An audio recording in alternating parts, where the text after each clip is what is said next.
Welcome to Vayse, a podcast about weird stuff. I'm Peter C. Hine, and joining me as always is my old friend and co-host. He's creepy and he's kooky, mysterious and spooky. He's altogether ooky. It's Stephen Buckley. Oh, brilliant, brilliant. I like how you're starting to introduce a degree of rhyme into this now. Yeah, it wasn't my rhyme. It was a pre-prepared rhyme by someone else a long time ago. By someone else, yeah. You've introduced both rhyme and plagiarism into your introductions. No reason.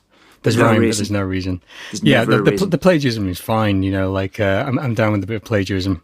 You've got to start somewhere, haven't you? Well, that's it, exactly, yeah. Yeah.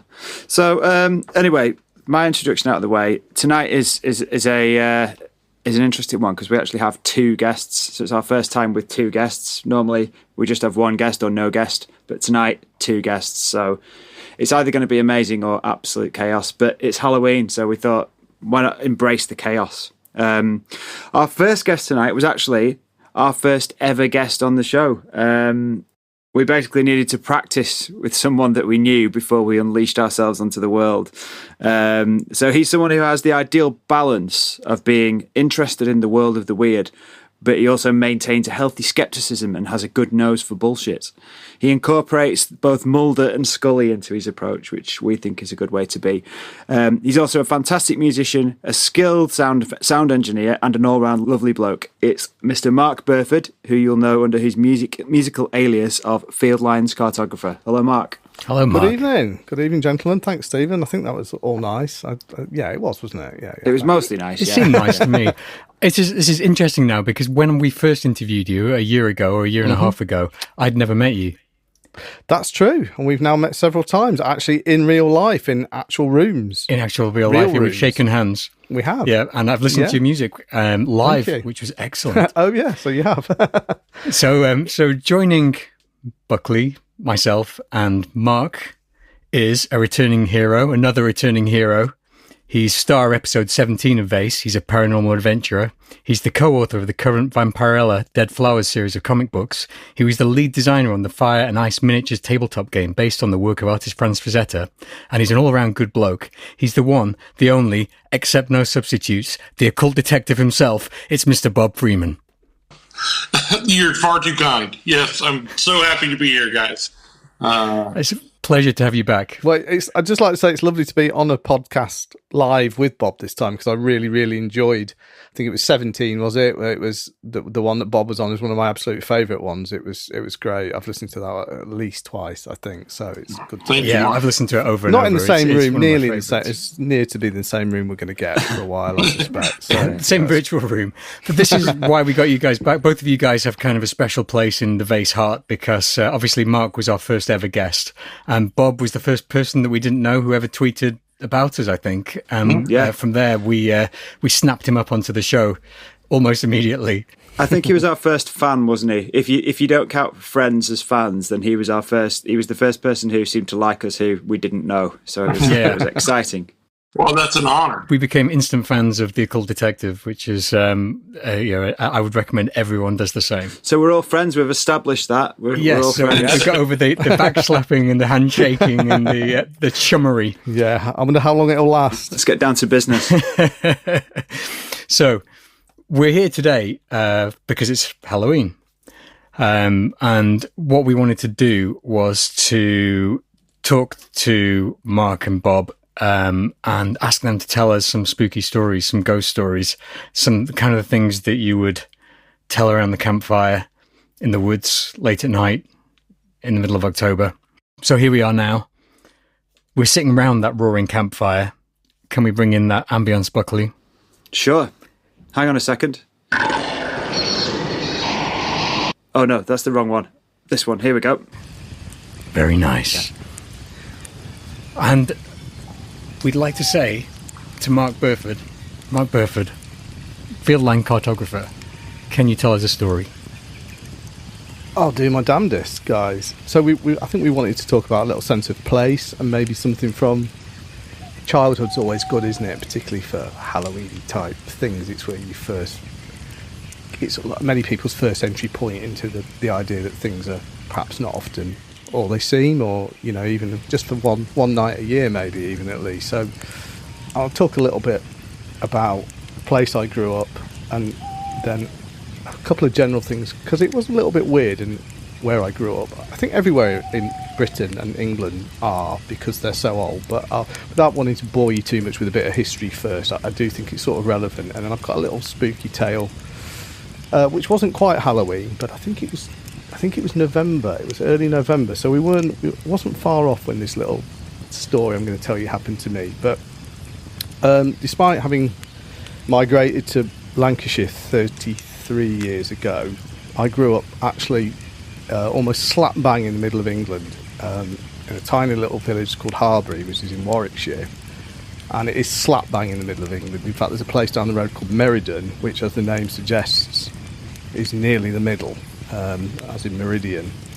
And it's very lovely, and it's very typically, like I say, all these places have history, don't they? And I think that's what makes them so great and so intrinsically spooky, because we know that Harbury has been a settlement since way before recorded time. I mean, you're talking, they found Bronze Age pots and stuff in all the fields and things around it, and it sits on, a lot of Warwickshire is quite flat, and then it'll have these really quite high points, you know, and there's obviously a settlement there because Harbury's high up, you can see everything around it. And I think so. The name of it actually comes from an Iron Age chief who was a female chief. Interestingly, she was called Heribra, and she, you know, and that was a hill fort. It was in 500 BC. It was literally a sort of a hill fort, an earthen works hill fort, and so there's a lot of history there, an awful lot of history there. There are buildings in the middle of the village that are 13th, 14th century, just about standing. The majority are 16th and 17th century. So there's a lot going on. And then on one side of it, it's bordered with the Fosse Way. Literally, you went down the street I lived on, down the hill, there is huge Roman road, you know, one of the classic Roman roads of Britain, dead straight as a die. And people always reported that on certain nights of the year, you can hear, and if you're lucky, you might even see the Legion still marching down the Fosse Way past where I used to live, clanking away, you know, motorists swerving for horses that aren't there, the whole thing. So weirdness has been reported right since those days, and then you get into Saxon times, and then you get our old friends the Templars, which I think I've discussed, maybe not, it wasn't on Vayse, I don't think we talked about it, but I think I've mentioned it to you, Buckley, about this idea that never mind Indiana Jones rooting around in the sand, you know, in North Africa and the Middle East, lots of people, there's a weird link between the Knights Templar and Warwickshire, weirdly. You know, there are people who think that the Grail and bits of even the Ark of the Covenant ended up a few miles away in a place called Knapton on the Hill, which is just down the road from where I grew up. And so there is actually a place in Harbury called Temple End, which was originally Templar's End, because they bought up loads of the land and lived there for 100 odd years or so before they probably got, I don't know, murdered or something like that. I'm not really sure on that. And it goes on. There are ghosts all over this village. It's ancient. It's hundreds and hundreds and hundreds of years old, written down, let alone before that. There was a great one which we were always told about as kids. There's a building called Wagstaff House, which was originally Wagstaff School, you know, when they used to make schools in tiny little cottages and have like 12 kids in them or whatever, and it was from like about 1611. And there used to be a classic cowled ghost who roamed around in front of the Wagstaff School, and he would make shrieking noises and then run into the nearby Norman graveyard and scare people a bit in there, and to such an extent that somebody actually took pot shots at him. You can actually see the bullet holes, I think probably musket shot holes to be actually correct. They're actually still in the door of Wagstaff House, where somebody got so freaked out they took a rifle to him one night. So we grew up with all that stuff, but as you know, Buckley, I like it all, but it didn't really impact, you know, I wasn't the sort of the kid that post about sort of 10 or 12 or whatever, didn't go around thinking, oh yeah, there must be ghosts everywhere where I live. But it's a beautiful old village, and if you go to it, it definitely has a certain air to it, in the way that all those places, you go to any of the great, Lancashire's the same, I've been to, most counties in England. They all have that feeling to them. When you walk around churchyards late at night, you can feel those hundreds of years of stuff that's gone on. And so my own personal weird thing, and it was really the only actually definable weird thing that happened to me where I grew up, right in the middle of the country, as far away from the sea as it's possible to get, just down the road from the city of Coventry, the Coventry. I'm just sort of filling in all these extra little details for you now. And of course, my local hometown, not village, was a certain Leamington Spa, which I'm sure people who are interested in the weird and the occult know about the most famous son from the town of Leamington Spa. Crowley. Indeed so, yeah. He was born into a very wealthy family. You can drive past their original house it's just off the bottom of what's called the Parade, which is the main... anyway, sorry, too much detail. I just like talking about history things, really. It's bad, isn't it? I should shut up. My story. So, where my road was, you could then, which was called Park Lane, you could turn off and you could go on to something called Bushheath Lane, which then takes you virtually almost immediately out into the countryside. Now, I didn't know this at the time. I found it out afterwards, after what I'd sort of experienced, because I thought this was weird. Apparently, another bit of history is there was a plague pit there, dating from, I think, the plague of 1340s Black Death. So we all know about plague pits, great big pits, shovel all the bodies in, quick lime them, nasty business. But that's what they did. And this was literally, this plague pit was on the corner of Park Lane, Bushheath Lane. And another extra weird bit was there was also a story that a local who lived in the house just nearby, literally on that corner, had actually quite brutally murdered his wife and his 2 children and thrown them in the plague pit as well. So there was an added level of sort of horror, shall we say, for Halloween in there. And so one night, anyway, I'm doing my usual thing. It's just gone dark. It's about 7:15 on something like, I don't know, was it Tuesday, Wednesday night? I was still at school. I was 16. And I took the dog for a walk. And that's the way I went. That's the way I always went. It wasn't anything new. It wasn't anything unusual for me. It was one of those, I think, what is it, Dylan Thomas, who described it as, moonless and Bible black. You know, those nights that you only get in the countryside, where once I got away from the last street lamp on the corner and I started walking down Bushheath Lane, which is this long straight thing, just fields either side, fields and trees.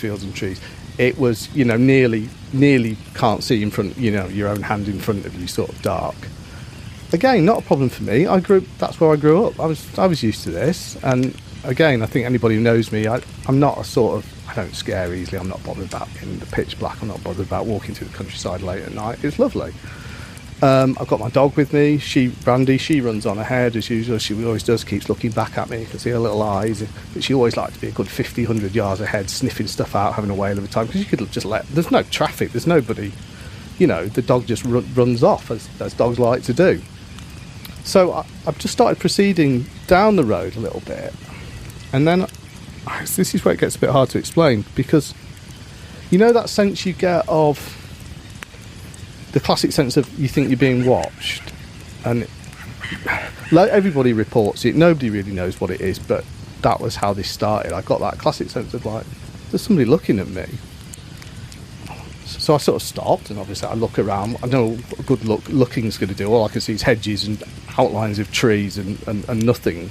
There's nobody there, obviously, so I think. But I've got that sense.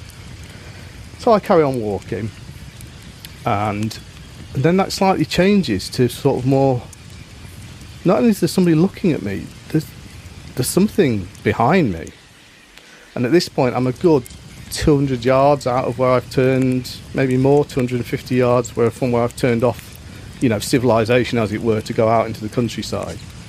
And I think, okay, get a grip. This can't be. You just, again, as anybody who knows me, I don't freak myself out. I don't get freaked out. I don't really have that sort of mentality. It doesn't. But this feeling just gets stronger and stronger and stronger until I'm actually turning and staring and thinking, what are you doing, you idiot? You know, when you're staring, try and peer into the darkness back the way I've come, listening really attentively. So at this point, all my senses are on hyper alert. But I know I can't either hear or see or smell anything. Every time I turn my back and start walking slowly again, there it is, the sense that there is something behind me. And so I do start to get a little bit freaked out at this point, because this is a road I know like the back of my hand. It's not like I've never been here before. You know, I do this 3-4 times a week often.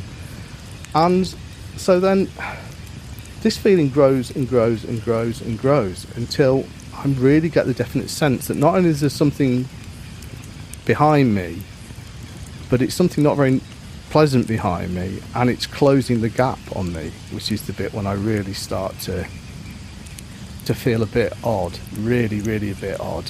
And then it starts to slowly turn almost into, I wouldn't say panic, but a little voice finally goes off in my head that's like, you need to run, you actually need to run at this point. And I've never had this feeling before in my entire life. It was weird.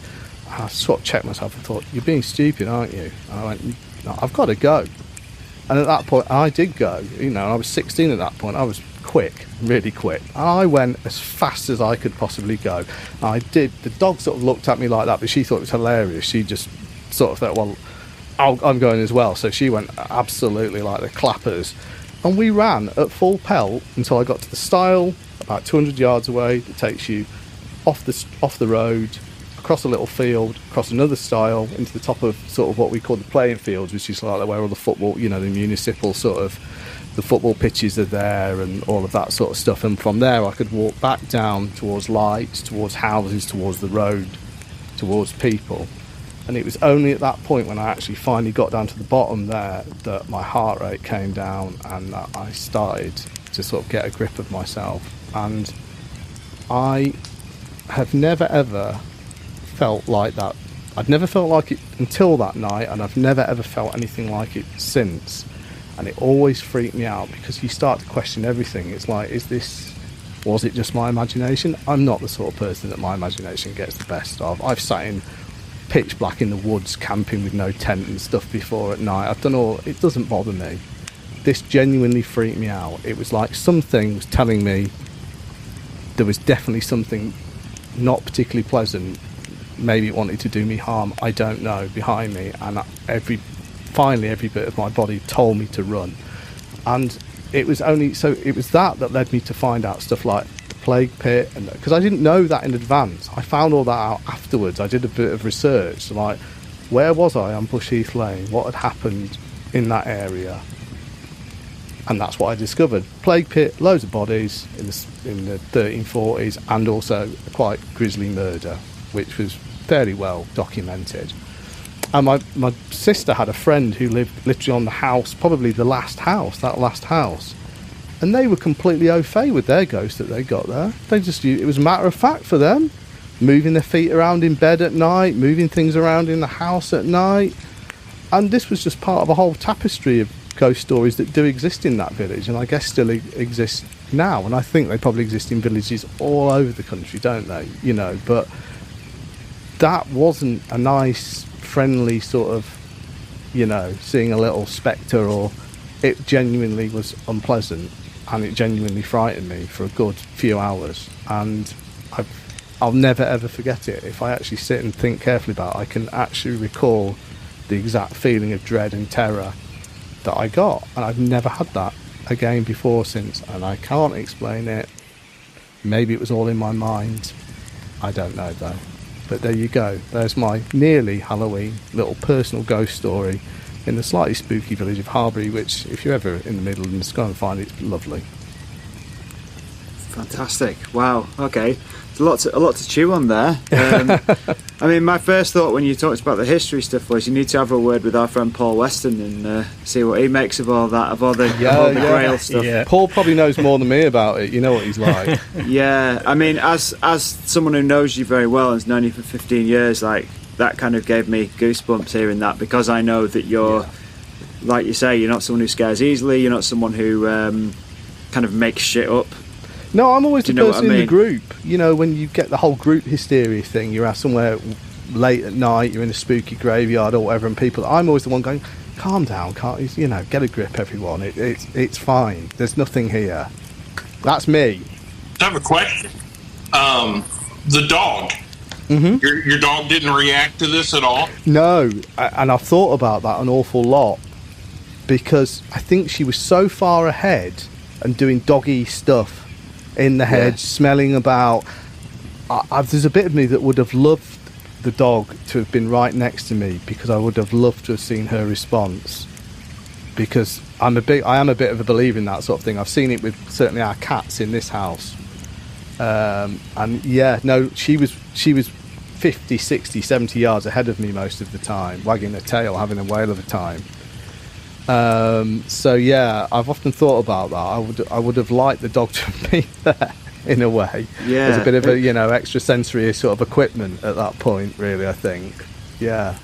This is a question that I used to ask every kid that I met when I was a kid to see if I could be friends with them or not. But there's not that much riding on this now, Mark. but Mark, do you believe in ghosts? I believe that there is something that you might want to describe as a ghost. I'm not going to say what that is, but there are certainly things, presences, imprints, forces that are beyond what we encounter 99.9% of the time. I think it was the very first vase when I told you about the shape on the stairs. Yeah. Just out there, in fact, just there. Yeah. So I would now never doubt anyone who said to me, because the thing is, I don't think in the main people make this stuff up, do they? What? I think some people do, but not everyone. You know, you're going to invite yourself to ridicule for a large sections of the population. You're just going to ridicule you. It's a bit of a joke. But people don't make stuff like this up. More to the point, people have been reporting incredibly similar sort of things for hundreds and hundreds and hundreds of years. So is everybody making it up? Does it go, or is it just a folklore thing that people run away with? I don't know. I think in the broadest sense, my answer, sorry, Hine, to your question is yeah. We can be friends then. I believe you can't explain all this away. There's not an easy just explain. Maybe you can explain some of them away, but there's something going on, undoubtedly going on. Bob, as someone who's investigated a lot of this sort of thing, what are your thoughts on Mark's story? First of all, it's a very believable story because it's not overly fantastical, right? So he obviously was scared by whatever this was. So there's hundreds of things that it could have been. It could have been a traditional ghost, a spirit. I would come near to thinking that it was some type of elemental type creature, right? Just because not getting a reaction from the dog, it was masked from that, and that makes me lean towards something of a more nature type spirit. And sometimes they get hungry and they want to leech that energy off of you. Right. Okay. Yeah. Elemental. I like the sound of that. That sort of. It was an elemental sort of a night in an elemental sort of environment.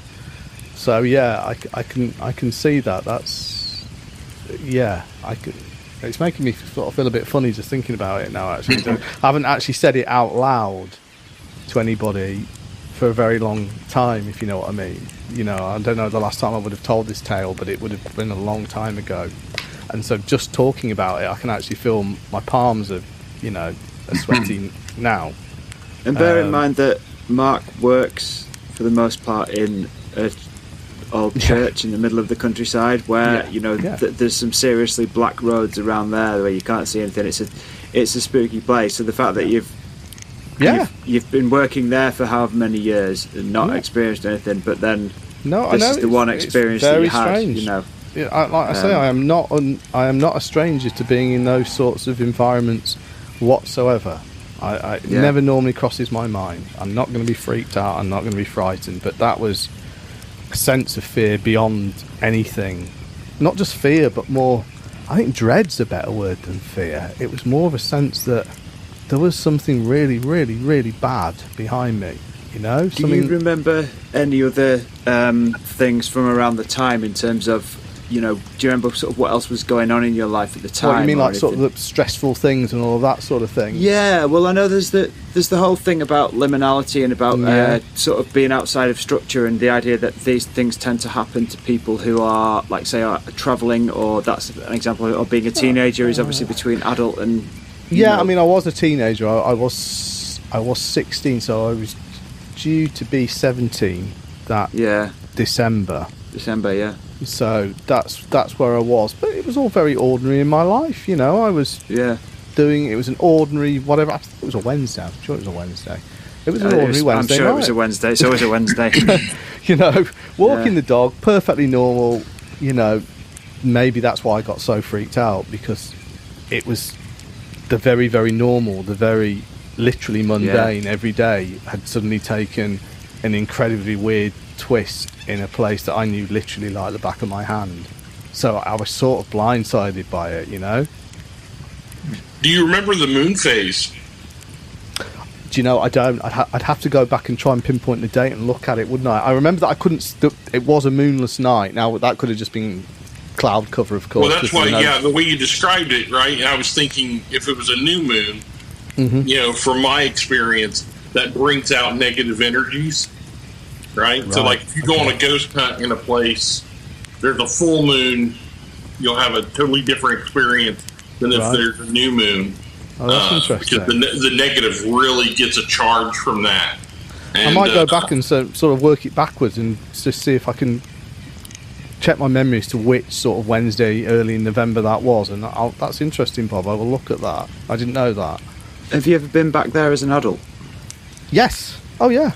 Probably not in those situations. Probably not, you know, in the dark on my own, apart from the dog at night. But yeah, I've been down that road. I always think about it though now. Whenever I don't go back there that often, but I remember the last time I did, I drove past it and I thought, oh, corner of Bush Heath and Park Lane, eek, that was a bit, and then put it out of my mind again, you know. So yeah, but I have been back. Yeah, spirits like that have long memories. I'd be interested if you went out there and tried to recreate the situation. You know, go out on a moonless night and just see what happens. I don't think he wants to, Bob. I admire your optimism with this one, Bob. But I'm telling you now, that's never going to happen, because for number one, I am nowhere near as quick as I was when I was 16. You've seen the speed I'd have done those 200 yards. You'd have been, it was hair-raising. I'd be ambling along. I'd trip over. I'd fall into the hedge. No, that's not going to happen. It's really not. At a certain age, you have to kind of learn to stand your ground, and yeah, okay. I can see this isn't really this. I'm not cut out for this, clearly.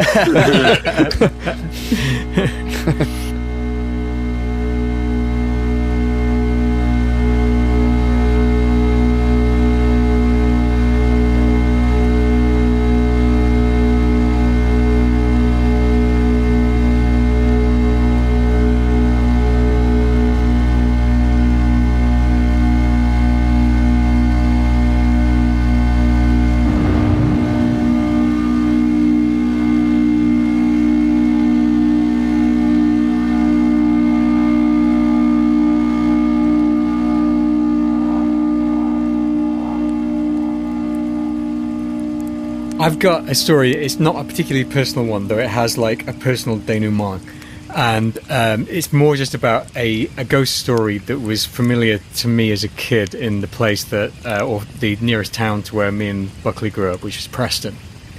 It's the story of the Bannister doll. Now, I thought this was, when I was a kid, I thought it was a kind of universal ghost story, but I think it is actually specific to Preston, perhaps, or certainly Lancashire. It's a ghost that's said to haunt Ladywell Street, which you might know, Buckley, which is one of the ones around the back of Corporation Street, to the west. So this is a ghost, this is a spectral figure, which has been known to shapeshift. So it takes on various forms. It could be just footsteps, It could be a small child, it could be a black dog, but the most terrifying and common way in which people encounter this spirit is the banister doll, which is a once beautiful young woman who'd been, as it turns out, brutally whipped to death. And this isn't a nice story. Like, I need to sort of trigger warning people. This is like quite a horrible and gruesome story. There's been some controversy about whether it's true or not, because the most common telling of the story says that the father of the banister doll was the mayor of Preston, and that has been kind of disproved, because the name doesn't fit, the circumstances don't fit. As you'll be able to tell when I tell the story, it's quite a specific set of circumstances which there would be a record of had a mayor committed these crimes. But there was a governor of a house of correction, which was on Greyfriars Covent, which is between Lower Pitt Street and Ladywell Street, and there whippings were a very, very common form of punishment that were handed out. And John Bannister was the governor, which fits because he had a daughter called Dorothy, also known as Dolly. So kind of Dolly Bannister. So that could be it. This is research from Beyond the Black Pool, which is a website I'll link to in the show notes. So Dolly was a young, attractive woman, and she had many admirers, a number of potential suitors. But no one was kind of aware of her actually, having a significant other. But then one day she fell pregnant. You can tell this is one of those old and kind of horrible stories. Because it was the 18th century, her father was like insane with rage. It was like a damning indictment on his family, brought shame on her deceased mother, and John Bannister was of good standing in the community, and this was besmirching his name. So in a fit of temper, he dragged his daughter Dolly out into the street. He tethered her to a post, and he whipped her with such force that when she was taken down, she couldn't survive her injuries and she died. Later on, it transpired that she'd become pregnant because she'd actually been raped, and this was, her father sort of had to live with that guilt afterwards, and this sort of trauma and this negative feeling attached itself to the place. Like this imprint that you see now is a pale blood-stained figure, which is known to walk down the street. She was laid to rest in the Holy Trinity churchyard, and that churchyard is also haunted, as a lot of the churchyards in Preston obviously are, and all through Lancashire. And not long after she died, the crushed corpse of a young man was discovered in the town centre. His ribcage and his skull had been mashed to a pulp, and no explanation could ever be found. And then a fortnight later, another was found in similar circumstances, and then a third. And all of the local men were terrified. Had the Bannister doll started a terrible, vengeful murder spree? After that, mysterious deaths stopped, but the sightings have intensified over the years, and in the half-light you can still see that spectral form wandering down Snow Hill from Ladywell Street most evenings, apparently. And people in Preston know this and give it a wide berth. So, I've never seen the Bannister doll. I've never experienced it, but when I was a kid, the story had sort of taken on a different form, a much simpler form, which had been passed down through playgrounds, like a kind of oral tradition through kids, and a lot of all that very, very gruesome and barbaric stuff had kind of been taken out of it. So when I was growing up, maybe between the ages of when I was born till when I was about 12, my great-grandmother lived in this massive house on Edgerton Street in Preston, and it was one of the old detached houses, quite massive, on a big road. Her husband had been an antiques dealer, So it was that kind of house, full of old stuff. It was on about 3 levels, and it had a cellar. And I used to go there all the time when I was a kid. Like, I was really, really fond of my great-grandmother, and I used to spend days and days there. And it's really kind of become imprinted into me, like Mark was saying, it's really become like it's in my dreams a lot, like I'm often on that road, I'm often in that house. And that house is definitely haunted, like there's absolutely no doubt about it, I'm not even sure I ever saw a ghost there, but you just knew. There were 2 kids who lived next door, Matthew and Paul. They were keeping it very New Testament, obviously. And they were like a little bit older than me, like a few years, which when you're a kid makes a big difference. And I used to play with them in that house, and we used to like grab like bits of wood, like splinters of wood, nail them together to make crosses, and then like march down into the cellar where there was this like all these different rooms, and there was a headless rocking horse and all this sort of stuff. And this was like the very beginning of me ghost hunting. But Matthew and Paul were the ones who told me the story of the Bannister doll, and it was in that house that I first heard this story. And it changed so much that it's barely the same story. But this is what's interesting about ghost stories, and one of the things that I kind of like, there's so many iterations of the same story, and you wonder how many have come from the same root of the same story, when you hear these things.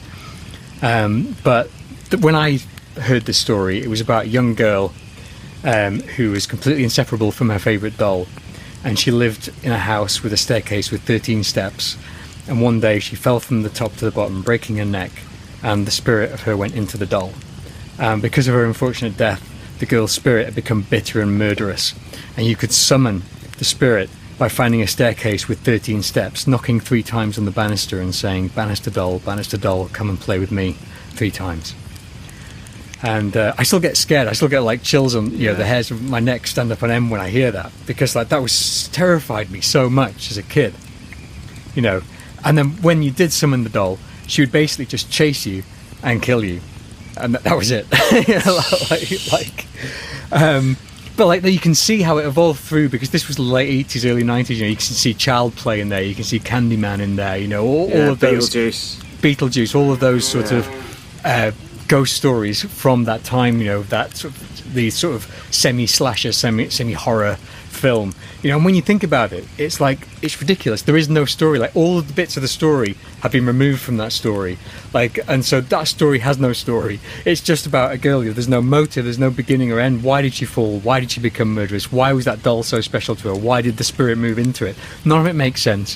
Why would you summon that ghost if it's only going to kill you? It's not even like a Faustian pact. It's just like a way of killing yourself. What's a dare? Yeah, well, that's it. It is a dare. It's like the Bloody Mary legend, isn't it? Staring into the mirror in the dark, and that kind of thing. So, of course, one day Matthew and Paul decided that with me, the young kid in the house, they were going to do it. We found that staircase had 13 steps. They were going to knock on the banister, and they did. And I was so scared that I ran out of the house and hid in the garden, so terrified, like being the brave, bold Ghostbuster that I was at that age, and like cowering in the garden. And of course, like, nothing happened, because nobody believed that story, like, except for me. Nobody in the world believed that story. And like, as far as I know, like, as far as I last heard, Matthew and Paul are still alive and well. But I still got the last laugh because, like, I'm still younger than them, so there is that. But yeah, I just thought that was interesting, the way that like such like a brutal story can get passed down and like forced through all the different sort of like playgrounds and like sanitized and changed and made into something which is less brutal and bloody and horrifying than the original story, which is possibly or probably true, to something which is much more terrifying to an 8-year-old. Right. Yeah, I mean that's kind of the premise of Candyman, isn't it? Yeah, that she's investigating the way that sort of this brutal murder gets turned into like the folklore, and then she actually looks into it and finds out like it was an actual thing that happened to an actual person, and it was fucking awful, rather than just this like little thing that you use to creep kids out. So Mark, what were your first thoughts about that story? Did you have any?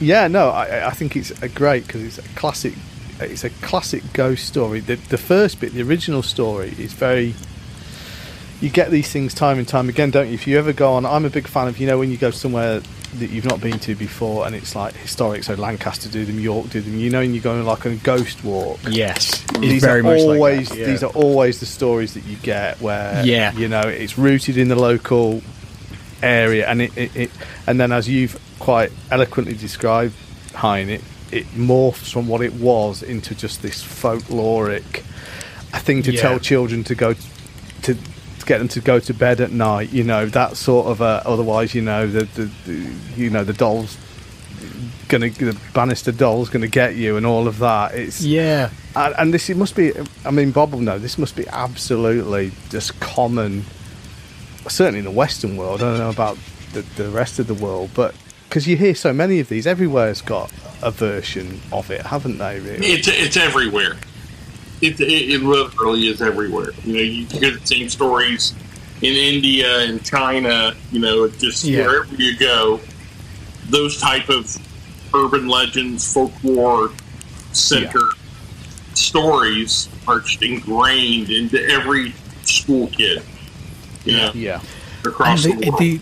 The first part, the vengeful father thing, is super common. Like, I was on a ghost walk in Lyme Regis recently, and there was a really similar one, except that was like a mill owner who locked his daughter for a very similar reason.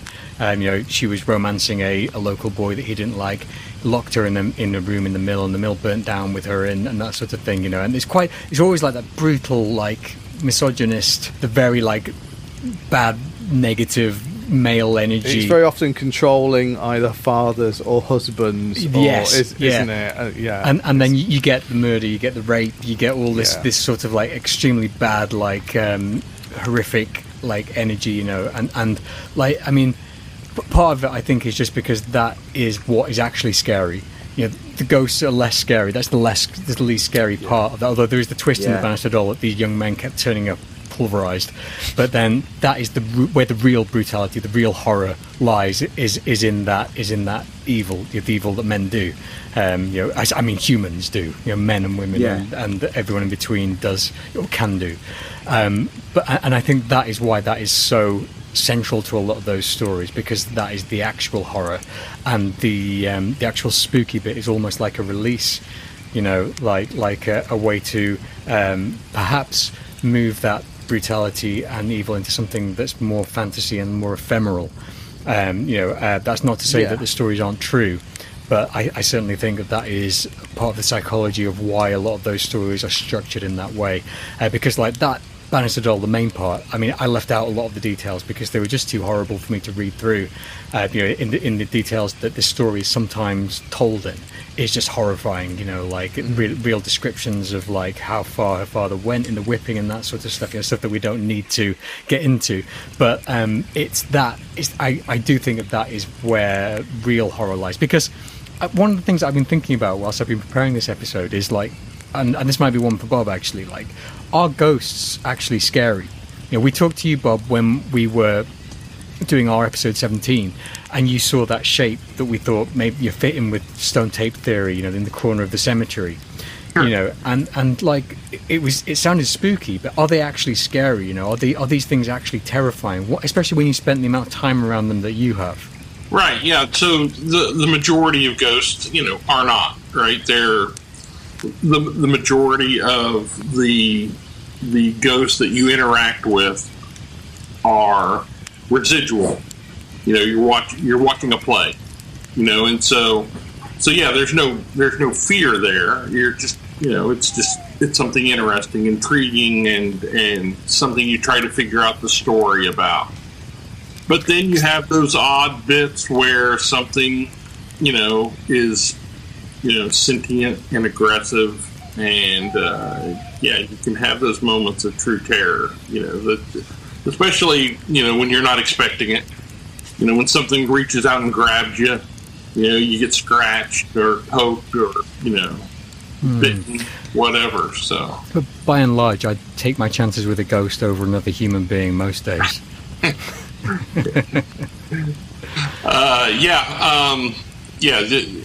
Nine times out of 10, the physical being is far more dangerous. So, but it depends on where you go, right? So, So just to add to the the Halloween ambience, a fly has entered my studio and is occasionally sort of landing on your faces.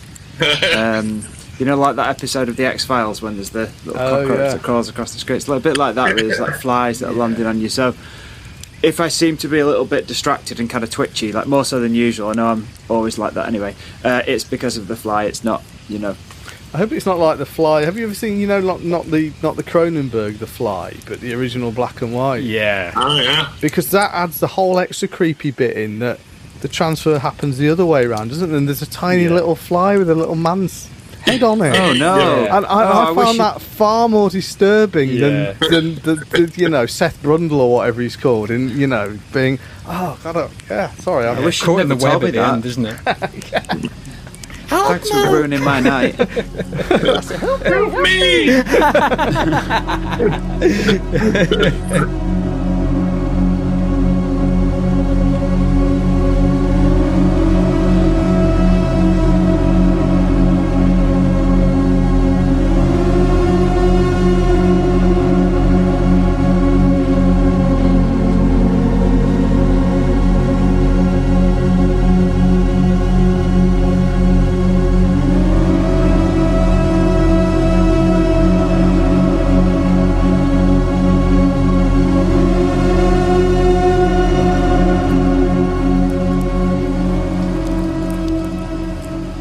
We should move on to Mr. Bob Freeman's story now.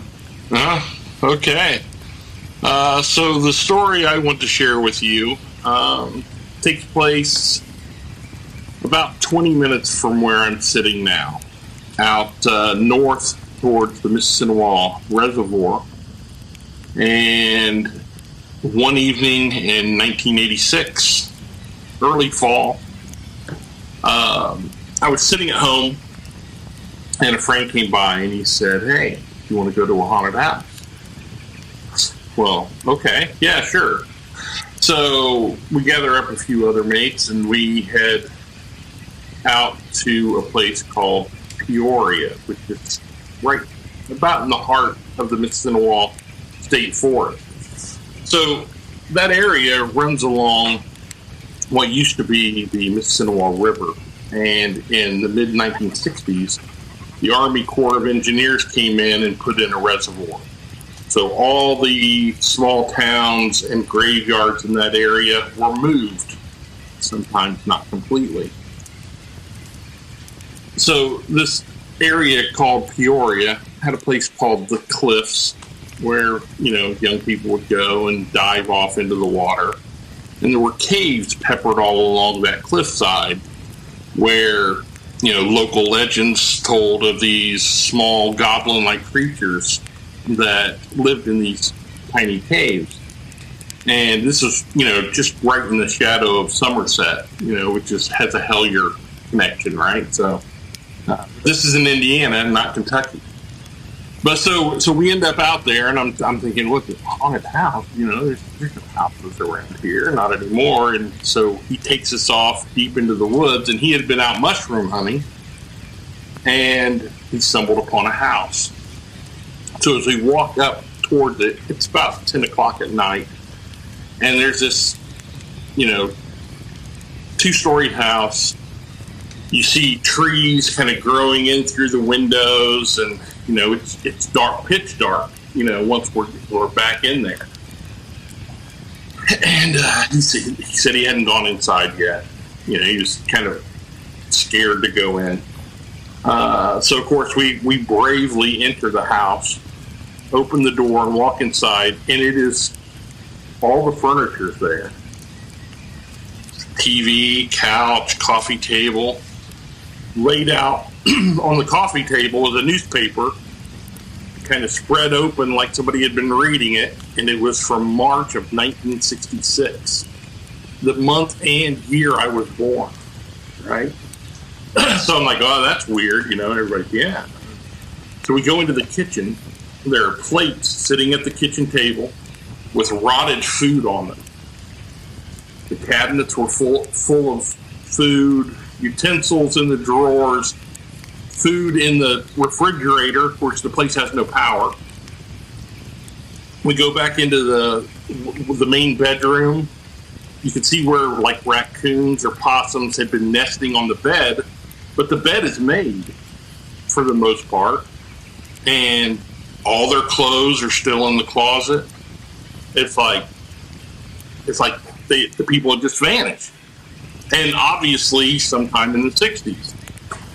So we make our way up an attic stair, and in the attic, of course, it's full of old boxes and steamer trunks and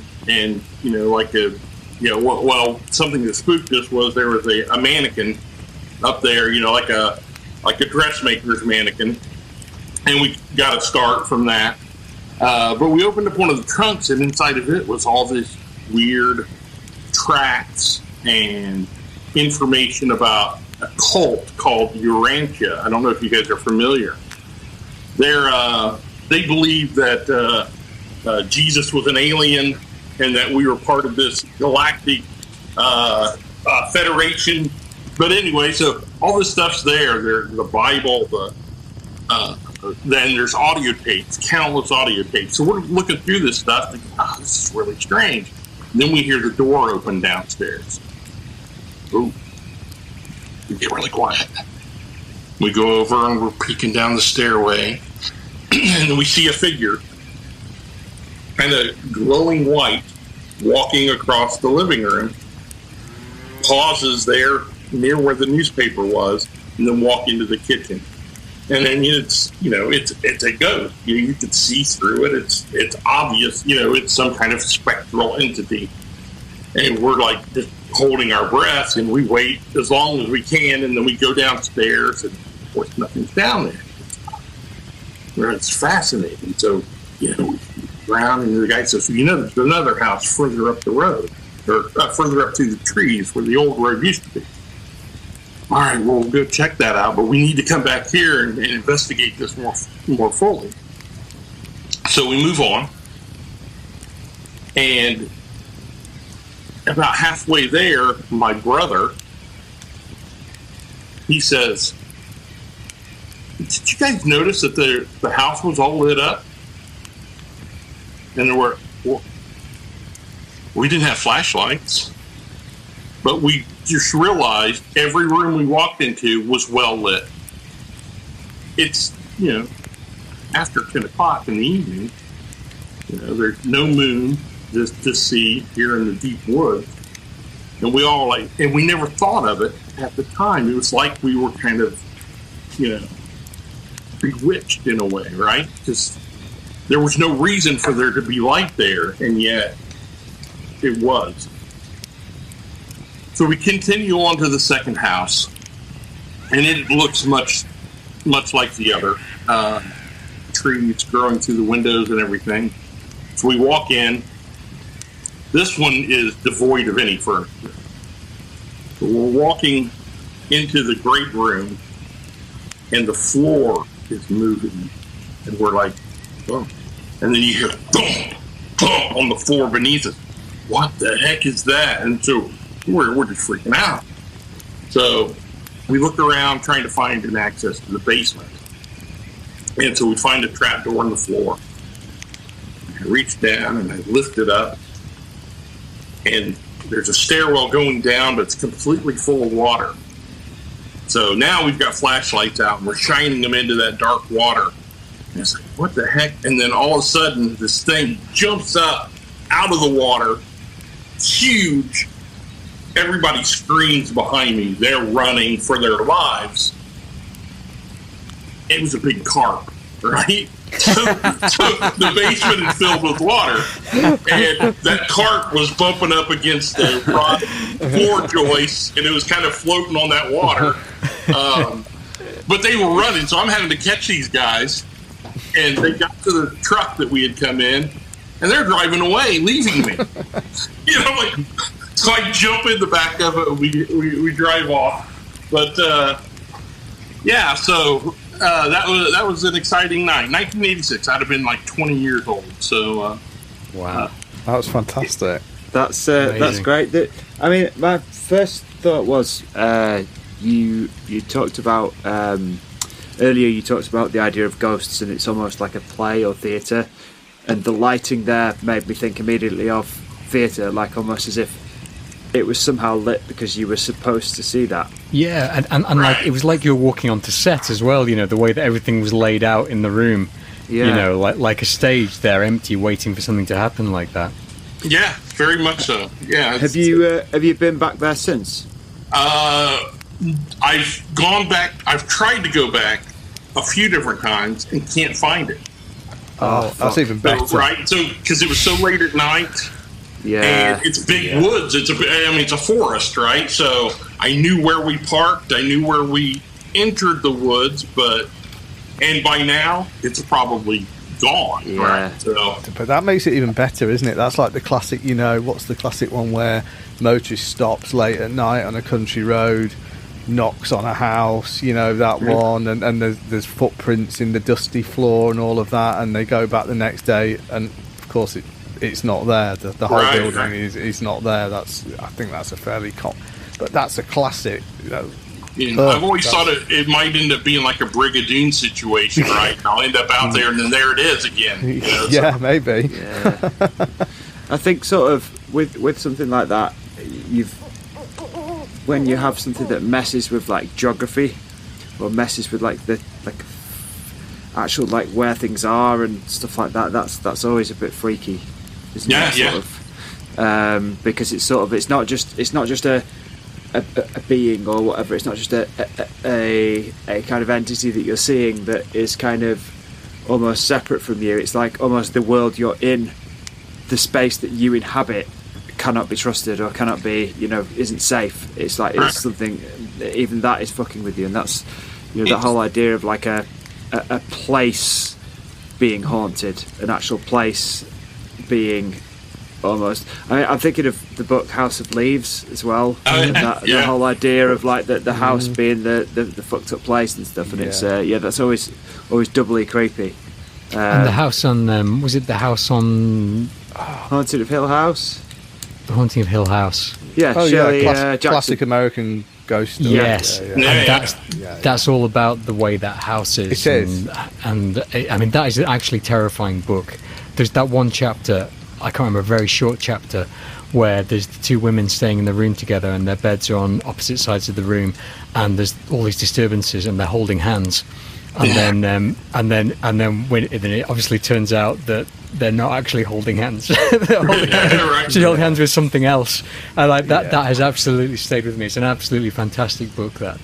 But Bob, I was going to ask you, like, you've had a lot of experience. Obviously, that's a kind of classic ghost story that you're telling there, and the way the white figure appeared and everything.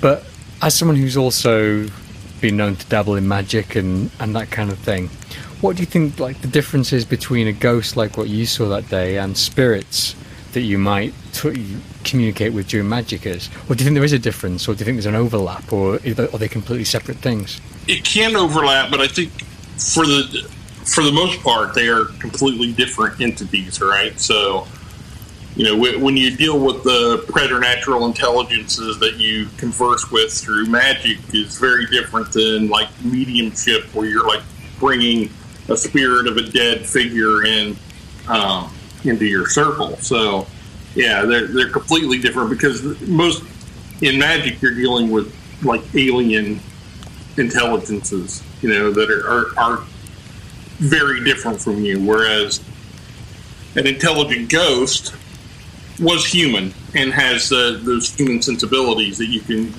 connect with. Well, I've got to ask you, do you believe in ghosts? No, not at all.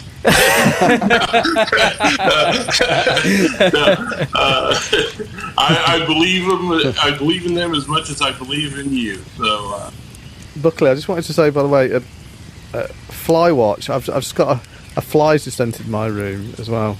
Oh no! Here we The go. window's closed. The door's closed.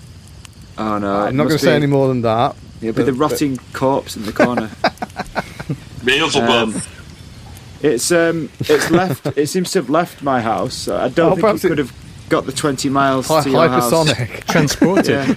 It's through the teleporter. Yeah, maybe. Yeah, it could have gone through the internet. Okay. That's how it You'd have works. thought he got a caught in the web. Oh, Bob. Hey, thank you. Good night.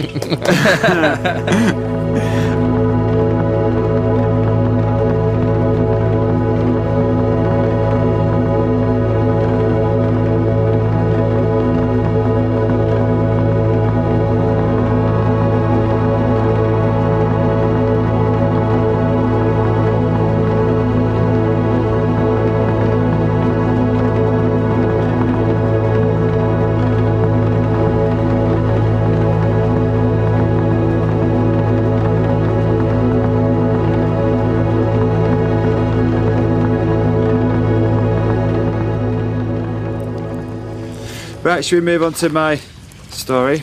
Hit us with it, Buckley. Yeah. So gather round, gentlemen. I've got a story to tell you. So, like Hine's story, this is something which it's not a personal experience as such. It's something which I was told as a child. Yeah, we've kind of used up our personal experiences doing 30 episodes of Vayse, haven't we? Yeah. There's nothing really we can surprise people with now.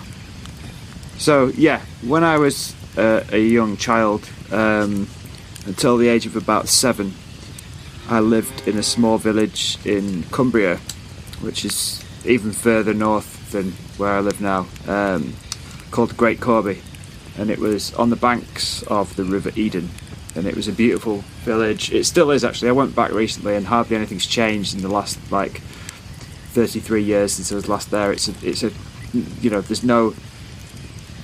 there's not even a shop, it's just got one pub and that's it. It's a very old village, and it's surrounding the village some really old woods, an ancient woodland. The River Eden runs through them, and in the ancient woodland there is a castle called Corby Castle. And when I was a kid, I've spoken a lot actually about the relationship I had with these woods, and how I spent a lot of time in them with my dad when I was younger, and it was sort of my favourite place to go, and I think it was like a formative sort of place in my life in terms of things I became interested in, like fungus and spooky stuff, and it was these woods. I feel like almost like I was partially raised by the woods somehow. I don't know. Anyway, that sounds ridiculous, doesn't it? So the school I went to, little tiny primary school, there was about 30 people in the whole school, and it was there was only 3 teachers. It was very backward at the time because obviously it was in a tiny rural village, and there was a story that got told by the kids in the playground, because the playground was also on the edge of the woods.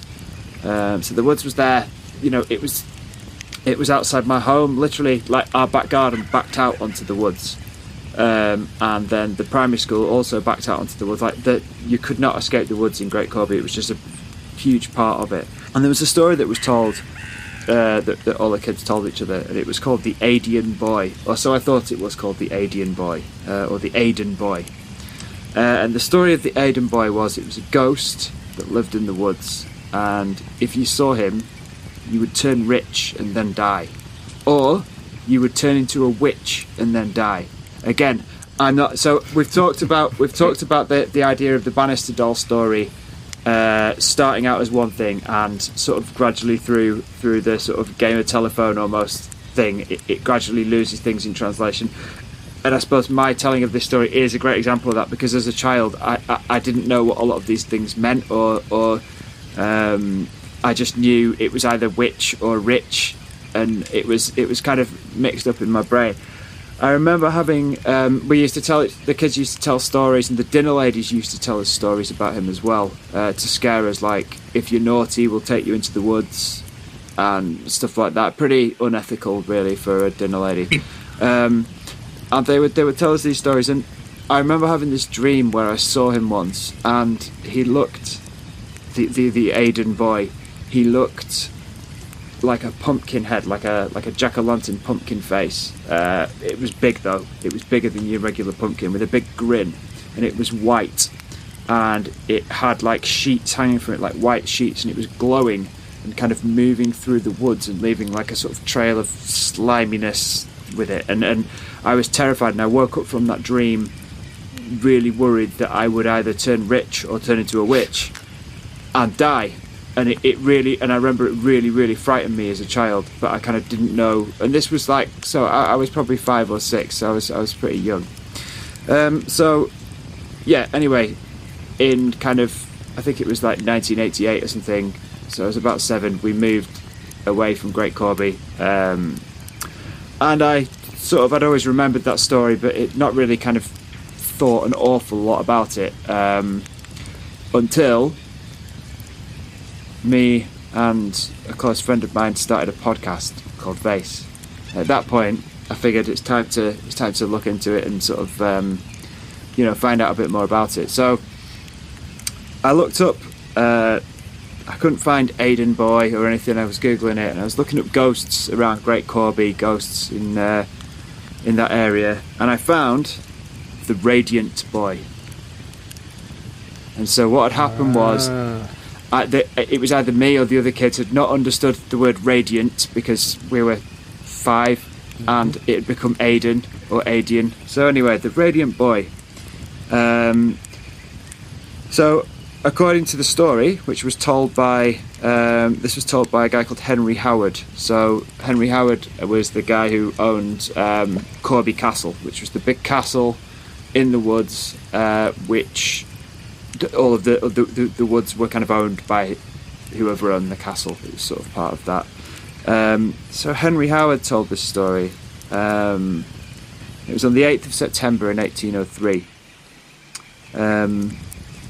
A number of guests came to stay at Corby Castle, one of whom was the Reverend Henry A., we don't know his full name, of Redborough. So Henry A. stayed the night and then left unexpectedly the next morning, very agitated. And he was asked about it some months later. And he's a religious man, and apparently he was not one who was given to kind of flights of fancy, or he was quite a rational sort of. Obviously he was religious, but at the time that was kind of the norm. He wasn't a guy who talked about ghosts and things. So the Reverend told this story. Soon after we went to bed, we fell asleep. It might have been between 1 and 2 in the morning when I awoke. I observed that the fire was totally extinguished, but although that was the case and we had no light, I saw a glimmer in the centre of the room, which suddenly increased to a bright flame. I looked out, apprehending that something had caught fire, when, to my amazement, I beheld a beautiful boy, clothed in white, with bright locks resembling gold, standing by my bedside, in which position he remained for some minutes, fixing his eyes upon me with a mild and benevolent expression. He then glided gently towards the edge of the chimney, where it was obvious there was no possible egress, and entirely disappeared. I found myself again in total darkness, and all remained quiet until the usual hour of rising. I declare this to be a true account of what I saw at Corby Castle, upon my word as a clergyman. So, that's the Radiant Boy. It wasn't the Aiden Boy. And but I wondered, this is the sort of original version of the story, but I wondered, where did the idea of becoming rich or turning into a witch and then dying come from? There's this thing, isn't there, that there's kind of like with the Bannister doll thing and a lot of these stories, the way that once they enter that sort of like almost slightly more pop culture sphere, where you have the idea of that Faustian pact, like that was the kind of bit that was missing from the Bannister doll. But like, you say you can grow rich, but you're going to die. I think that witch maybe just came from rich, but it definitely came from witch. Yeah, well, I did some more research into it, so. It appears that Radiant Boy stories are actually fairly common in Cumbria. So, and apparently they supposedly originate from German folklore. And there's the idea of the German word Kindermorderen, which is children murdered by their mothers. So, Cumbria was actually settled by German and Scandinavian people in the 9th and 10th centuries, apparently. So, that makes sense. I mean, I've always thought that some of the place names in Cumbria are really interesting and not like you'd get anywhere else in the country. I mean, there's a place called Sizer Castle, which sounds exactly like a German word, doesn't it? It was heavily settled by the Vikings as well, wasn't it? It was they came around the top because if you've been to like Reghead and all of that, it's all they're all those sort of Scandinavian words. Yeah. So like this was from a book called The Encyclopedia of Ghosts and Spirits by Rosemary Ellen Guiley, but we can link to that in the show notes. But yeah, it's interesting how like that's actually potentially a story that's come from that folklore. Now, I found another version of the story, which is another sort of Radiant Boy story, which I'd like to tell as well. Although this isn't in Cumbria, this is actually an island, but it's actually only kind of across. Really, isn't it? It's not actually that far geographically, as the crow flies. Oh. So Captain, I don't have a date on this one, but I'm assuming it's a similar era because it talks about hunting. So Captain Robert Stewart was posted an island, and one day he went hunting and became lost. With darkness coming on, he sought lodging at the home of a gentleman. There were other guests in the house, and Stewart was invited to stay for a few days and join their hunt. He agreed. When it came time to retire, Stewart was taken to a room with little furniture and a blazing fire. He fell asleep and was awakened suddenly by a bright light in the room. At first, he thought it was the fire. The fire, however, had gone out, but the light seemed to emanate from the chimney. Gradually, Stewart became aware of the glowing form of a beautiful naked boy surrounded by a dazzling brilliance. The boy gave him an earnest look and then faded away. Stewart thought he'd been played a joke and was mightily offended. And the following morning, he brusquely announced his departure. The host managed to pry the details out of him and gave the butler a tongue lashing for putting Stewart in the boy's room. The butler protested that he had lit a fire to keep him from coming out. The host explained to Stewart that according to a tradition in his family, whoever saw the radiant boy would first rise to a great prosperity and power and then suddenly die a violent death. Stewart, the second heir in line in his family, was unconcerned. Within a few years, however, his older brother died in a boating accident.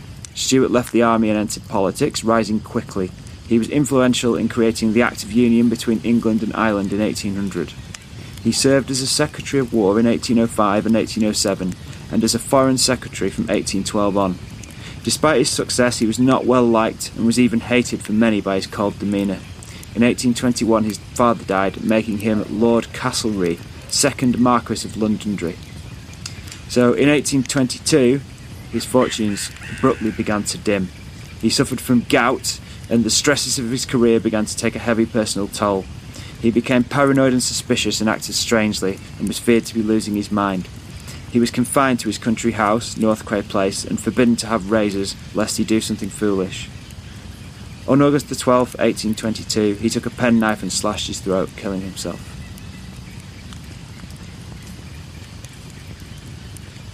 It dawned on me as you were saying that, Stephen, that you were about to say this is Lord Castlereagh, isn't it? As you know, I'm a bit of a history geek, so I know exactly how this ends.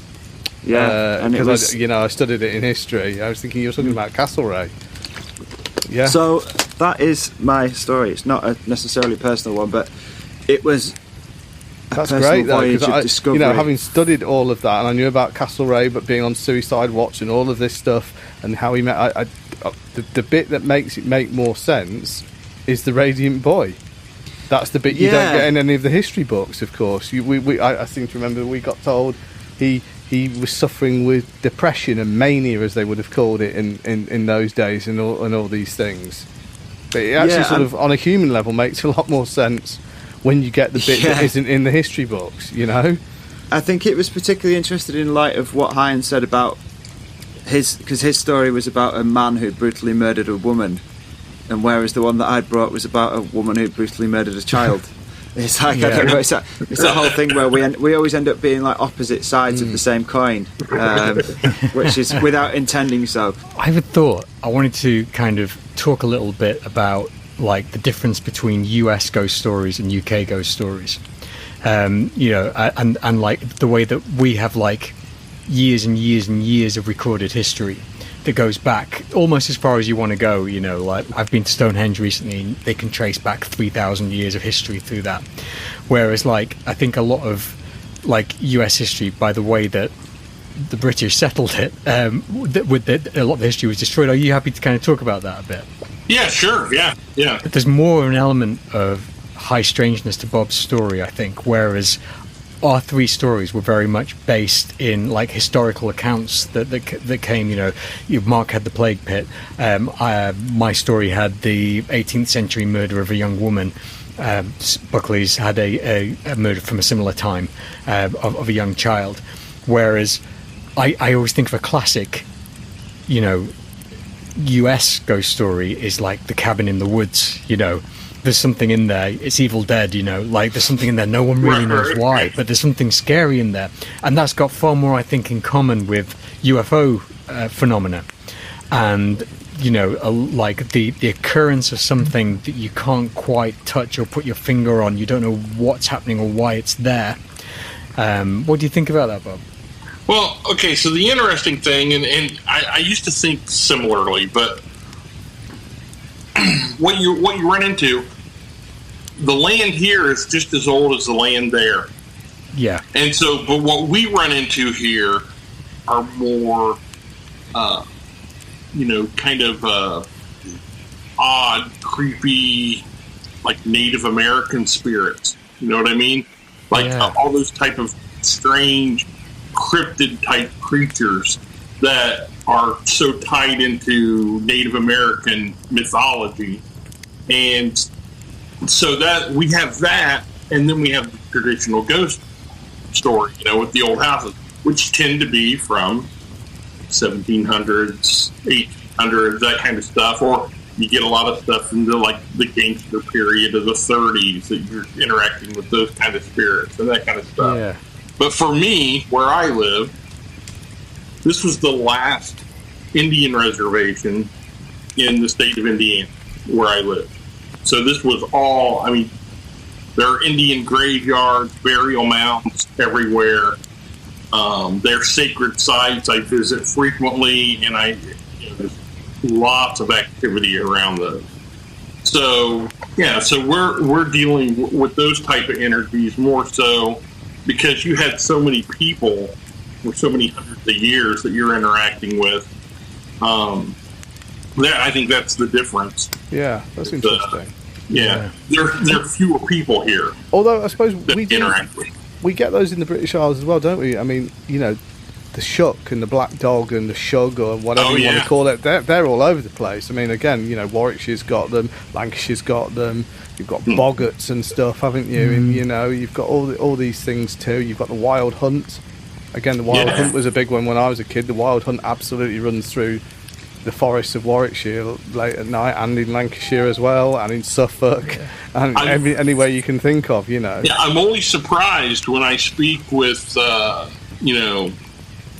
paranormal investigators from the British Isles how little they bring that stuff up. Right. It's that's always right. It's they're so focused on the ghost in the castle, the ghost in the pub, that kind of stuff. And I'm always like, I personally, because I live in such a rural area, I'm more interested in those type of strange, strange creatures. Maybe it's because we can document it so well. People are inclined to. People always want to go. I mentioned my sister's friend's house, which was just across the road from, where I went on my dog walk that night. They found out who they think this ghost in their house was. They traced her back. It was, whatever her name was, who died in such a way in 1746 or whatever. They think that was the owner of the house. And we seem to like, I think because we can do that often, this was the former landlord of the pub, like you say, Bob, or this was the former, owner of the sort of the hotel. So we focus on that. But I'm with you. I really like I like the black dogs and the creatures, and the dogmen and the Wild Hunt and strange birds, and because it's all the same stuff. It's all here as well, and I guess it's everywhere. I've never really looked into it in the rest of Europe, but it'll all be there. It's totally universal, isn't it? I think one of the issues with the UK is that, like, in comparison to the US, is that in the US you've got like areas of forest that are like thousands and thousands of acres that you could just get lost and starve in. You know, whereas in the UK, you're never more than a couple of miles from a road or you know, so it kind of because we're so densely populated, it takes away some of that mystery. I'm not saying these things don't exist here. I'm saying that perhaps that they're kind of easier to debunk. No, you're right though, Stephen. Because where they still tend to be reported are on our wilder areas, aren't you? So most of your black dog things and stuff will be on Exmoor. They'll be on Dartmoor. Where there's a chance of you being a bit further away. They'll be in the wilds of Scotland, weird stuff. Yeah. You know, but you're right, in just terms of pure geography, you've got to be really unlucky to not walk your way out of the moors or out of the forest, because at most it can be a couple of days. You know, where Bob's from, you could walk for weeks and never get out of somewhere, you know, because this place is vast. You could fit the whole of the UK in the Midwest here, right? So, I mean, I remember when I visited and I went to Yosemite, and it just freaked me out, because it's like this one national park's bigger than like the whole of my country, pretty much. You know, it's just enormous. We can't get our heads around it, really. I don't think. You know, no, we definitely can't. And it's like that's. I think it's almost like there's a whole different kind of fear. Which you know, it's like it's a fear that we kind of almost don't understand, because we're not faced with it, and it's like that fear of the vastness. The woods are a different thing, aren't they? In America, you know, like the woods that behind my house where I had the pan experience are the size of some gardens. You know, like when we were talking to Nathan Paul Isaac, the farm he'd moved into was bigger than the woods behind my house. You know, like it's just like the scales are just on completely different scales. But I'd never thought about that connection, although it's quite obvious now. I do think about it between the Native American legends and the cryptids. You know, it's very obvious. You know, it's just probably that I've never had to think about it before. But one thing that always strikes me about ghost stories, and me and Buckley have talked about this a bit, but I don't think on the podcast, is how usually I find people's experiences more believable when they don't make sense as a coherent story. You know what I mean? Okay, that's because it's usually more of a visceral type feeling, you know, and those are the types of experience that I've had. You know, they don't fit into a neat box of a story, middle, you know, beginning, middle, end, and whatnot. What's weird about ghost stories, particularly the ones that we from the UK have told, is that they're all wrapped up in a nice little bow, aren't they? You know, you know, we have this thing that's happened in the past. They've been told and told and retold. For so long, they build a narrative. And especially if they're being told to children, then the sadistic dinner ladies will kind of change it to fit their ends or whatever. And you lose that through thread, I think, of the truth a little bit. You know, because which part of any Mark's story is different, because that was a very personal story about something that happened to you. But like for the ones that me and Buckley were telling, you know, where is the truth in the Bannister doll? Where is the truth in the Radiant Boy?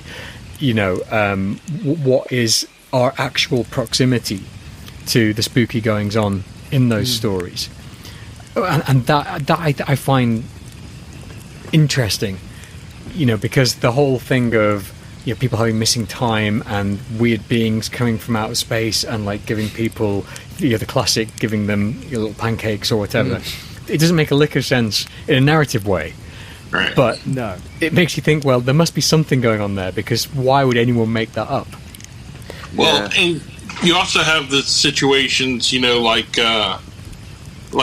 take Slender Man, right? So like, you know, something that's totally crafted, and it spreads, people believe it, and suddenly there are sightings and things happen, you know, right? And there's something about belief that feeds into all of that, you know. Yeah, absolutely. Yeah, the whole egregore, you know, situation. So yeah, I mean, it's funny, isn't it? We've gone sort of full circle. I think we were starting at the very start. We talked about Candyman.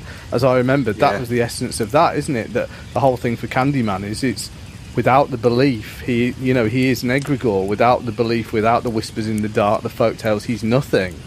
He has to have that to exist, you know. And I think that's at the heart of that's at the heart of a lot of pretty much all folklore, really. It's, you've got to believe the tales and then they become alive, then they continue generation after generation. And so we always have that tension, don't you? There's always the tension between sort of modernity and folklore, because modernity is constantly trying to push all this stuff away to the sides, and but it can never get rid of it. The folklore always just pops its head up in some sort of changed, mutated way, but it's still that same tale fundamentally. It's still there, and there's something about it that won't go away.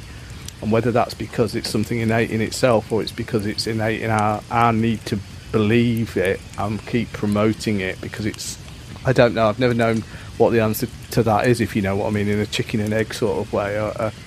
Is it something fundamentally that's coming through us, and that's why we're all describing it generation after generation in broadly similar ways? Or is it that we're making it? Is it sort of retro-causal from humans?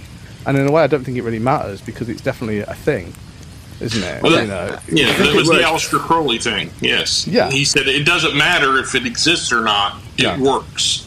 Yeah. Right? Yeah, absolutely. And I think it works both ways, doesn't it? I mean, I think it's like the whole idea of how sort of science fiction feeds into science, because science fiction inspires young kids who then will go on to want to invent things that they do invent and that happen, and it's sort of but then you think like science fiction is inspired by possibly actual things that have happened to people, and sort of folklore or tall tales that people have told or whatever. So it's like, but then science fiction also feeds back into what people believe and what people see. I mean, you've got the whole idea of like, the classic thing is the UFO thing, and how it moves along with our technology, and sort of it's sort of we don't tend to see the classic UFO with the portholes anymore. We tend to see the smooth ones, triangles that look suspiciously like stealth aircraft. Almost exactly. Yeah. Well, if you think about it, when the saucer-shaped UFOs started cropping up, that all came from a newspaper article that was, from that first sighting out in Washington State, where the guy saw these kind of boomerang-shaped craft, and they said, "Well, how did they move?" And he said, "Well, sort of like saucers skipping across the water." And then all of a sudden, people are seeing saucers in the sky. That's right. Prior to that, it'd been the airships, hadn't it? It'd been the airship phenomena of the 1900s, where they described them very much as looking like airships. Well, that's because that's what they knew, that floated in the sky at that point. Like, I do love the idea that what is there is just something that is so impossible to explain that our brain is just like turning it into the closest thing that we can possibly comprehend, and that is informed by both technology and science fiction. And somehow that kind of, and you just wonder, does that happen the same way with things like, like ghosts and spirits and cryptids and things like that? Is a cryptid a creature, or is it a flesh and blood creature, or is it just that it's something that we've just got no context for whatsoever? Our brain just cannot possibly have the words for it. It's very rare, if you think about it, in the 21st century, like, sort of Western world, it's very rare that we see something that we've got no context for. It's very rare that we see something that we haven't been able to look up on the internet, or we haven't read about or seen. We kind of, we don't understand everything, but we sort of have words and have explanations for almost everything. We don't have many things that just completely fucking confuse us in that way. It's like angel visitations are very much like alien visitations, right? People relate to it the only way they can. Yeah, absolutely. It's the lens that you choose to see it through. But because I think you're right, Stephen. Fundamentally, people are trying to describe something that they literally have no mechanism to describe with any of the stuff that we've normally got. This might be a bold statement, but I think it's the only thing left that we don't like. In terms of that we can see, that we don't understand. I mean, there's plenty of stuff like physics, like, sort of quantum physics that we don't properly understand. But in terms of an actual thing that we can see that we have no context for, what else is there? Well, I mean, there's all of reality and consciousness. You know, yeah. You know what I mean. We need to get Mark Vincent in on this chat. Yeah, I'll give him a call. You know what I mean, though, don't you? Like, it's like we're almost whereas, say, even 100 years ago. I wasn't just being facetious, though. I mean, because we can't explain the nature of reality and consciousness. You know, these things are probably aberrations or blips within the things that we have a standard base level of. Like our construct that we. But they're all models, aren't they? I mean, you're actually right, Hine. Actually, when you dig into this stuff, nobody's got a fucking idea what any of this stuff is in actual fact. These are just models that's their best guess at describing it. And every now and again, every 50 years or so, or whatever it is, this model gets thrown away and they realise that there's a better one that they're going to use now. The point is they haven't got a clue, I don't think, really. No. Maybe they never will. Maybe what we're fundamentally getting down to is you're trying to describe things that we have no language or even the faculties maybe to understand, and maybe we're not meant to. I don't know. It comes from another dimension, you know, that works under different properties than us. So when we try to put it into a three-dimensional context, you know, in this, you've got this, you know, ultra terrestrial entity that, you know, just blows the mind. I think that's pretty much it. That's very much how I've been thinking about it for a long time now, really. You might as well be trying to describe the workings of an internal combustion engine to a gnat or something. It's so far away from that we just can't get our heads around it. We can produce models and try and explain all this stuff, but fundamentally we don't know. Everyone accepts it, you know, like matter, dark matter. Yeah, but what actually is it? Nobody can tell you. Nobody can tell you what it actually is. We have no idea. Well, the machine elves could tell us, but they don't want to.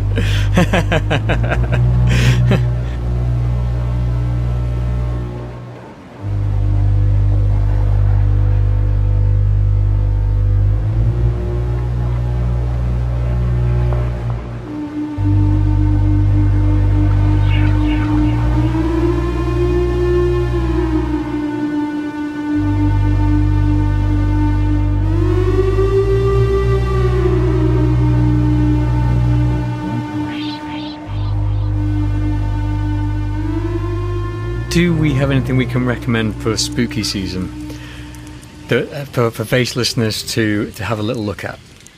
So, a book I would recommend is an old favourite of mine, and it's a pretty old book actually. It's called Something Wicked This Way Comes by Ray Bradbury, and I've forgotten when it was written, but we'll link to it in the show notes. It's a really great sort of creepy book told from the point of view of a couple of young boys who. This like creepy guy who runs a circus comes to town and all sorts of weird shit starts to happen, and I love that book, and I think Ray Bradbury's really good at like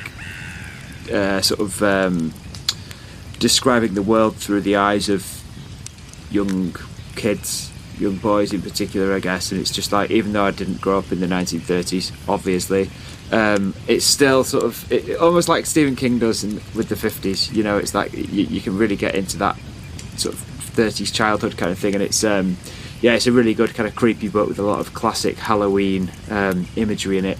A film I'd recommend that perhaps our listeners might not have seen is called The Borderlands. I know Mark has seen it. Right. It's a sort of found footage horror from about, I think, 10-15 years ago, British, quite low budget, really cool, not what you're expecting, not your standard ghost stuff, pretty terrifying, really good, so I'd recommend that, The Borderlands.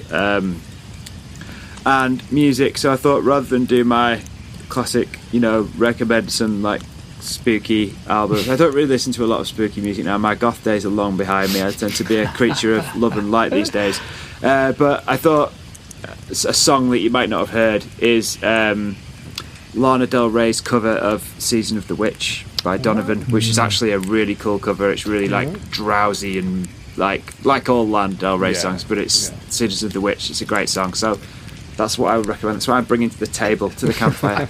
I just want to say there's also an incredible cover of Season of the Witch by Richard Thompson. Oh yeah, absolutely amazing. Like if you can find it, I don't think it's on Spotify still. It was from a TV show soundtrack, but you can definitely get it on YouTube, and we'll link to it in the show notes because I think that song bears listening to at this time of year. Yeah, I mean the whole version of it as well is great. I think it's just a great song, isn't it? Yeah. So yeah, you can't go wrong. So who's I'll next? go next? Yeah, because I've got a book, a film series, and an album as well. So I was going to say October Country by Ray Bradbury. Yeah. Wow, we didn't plan this, by the way. No, yeah. When did you think of this, by the way? I thought of it about 10 minutes ago and wrote it down, and then I was writing down something wicked this way comes underneath it when you said that. Okay. Because I mean, but Bradbury's potent with this time of year, end of summer, beginning of winter. You know, like that autumnal. You know, all the way through that season. Bradbury was all about that, and he captures the magic, and he captures the mystery, and he captures that longing as well that comes at that time of year, that longing for something to happen and something spooky to happen. October Country is short stories that are full of that, and every year I try and God knows, I mean, have I ever got to the end of that book? I don't know, because every year in October I start reading it from the begining again, and then like as soon as October finishes, put it down again. But it's a fantastic book. You put it down again and listen to November Rain. Yeah. So film, I'm going to go predictable and say the Evil Dead trilogy. You're even wearing an Evil Dead t-shirt. I know, because they are fun, funny, scary, brutal, just beautifully made, beautifully shot, beautifully written films. All three of the original trilogy, and I just you can't beat them really. Just for that sort of. You know, the sort of fun that comes with Halloween, you know, the less serious side, that's where Evil Dead lives. And music, I would just want to go with probably my favourite album, which is Spiderland by Slint. And that is very much for this time of year as well. All the way through, there's weird stuff happening, you know, from Breadcrumb Trail, which is the first track, about seeing a fortune teller and having a strange experience. There's Nosferatu Man. There's Good Morning Captain, which is a ghost story at the end. It's a short album. It's maybe 6 tracks, but you just can't beat it for me. And it's just so full of atmosphere, and it's full of darkness. And it's very, very beautiful. Excellent. Mark, do you want to go next? Yeah. So, I mean, for book, I am going to go for an absolute classic. It's a classic to me, but I think not as many people, when I talk to them about it, have read it as you would imagine. And in a lot of ways, I prefer it to the first book. And the single book, apart from The House of Leaves, which runs at a close second, the single book that has freaked me the most out and genuinely scared me is William Peter Blatty's Legion. The sequel, obviously, to The Exorcist, which everybody's read The Exorcist, or at least they've seen the film. Legion is the film version. It has its moments. It's okay. Weirdly, it deviates from the book quite a lot, which is a particularly odd thing, as Blatty himself actually took over directing for what was Exorcist 3 Legion, because they did that terrible second film that was just awful. But if you've never read, any Vayse listeners who've never read William Peter Blatty's Legion, the actual sequel to The Exorcist, read it. It's terrifying. It's absolutely. It's got loads of stuff about EVP in it, which really freaked me out that much. I couldn't listen to the end of blank tapes for a while. You know, when you've just got the hiss, because I was so freaked out by reading this. Genuinely terrifying. And then for a film, well, I'm going to do this in 2 parts. For a film, I'm going to go for another classic. If you ask me a single Halloween film that I want to sit on Halloween night to put it on to get really sort of just in the mood for that, the film that always does it for me is John Carpenter's The Fog, because classic, even starts with kids having a ghost story around a campfire on the beach, the story of the drowned sailors being brought onto the rocks, you know, by the wreckers, all of that. It's just classic Carpenter, and it's just full of all that atmosphere, literally seeping like the fog out of the screen. Brilliant. I must have seen it 30, 40 times, I don't know, or something. If it's on, I'll just watch it again. There's you know. And then I'm going to also add a little film and music onto it, and this is horribly self-promotional, but I'm going to do it anyway because I might as well.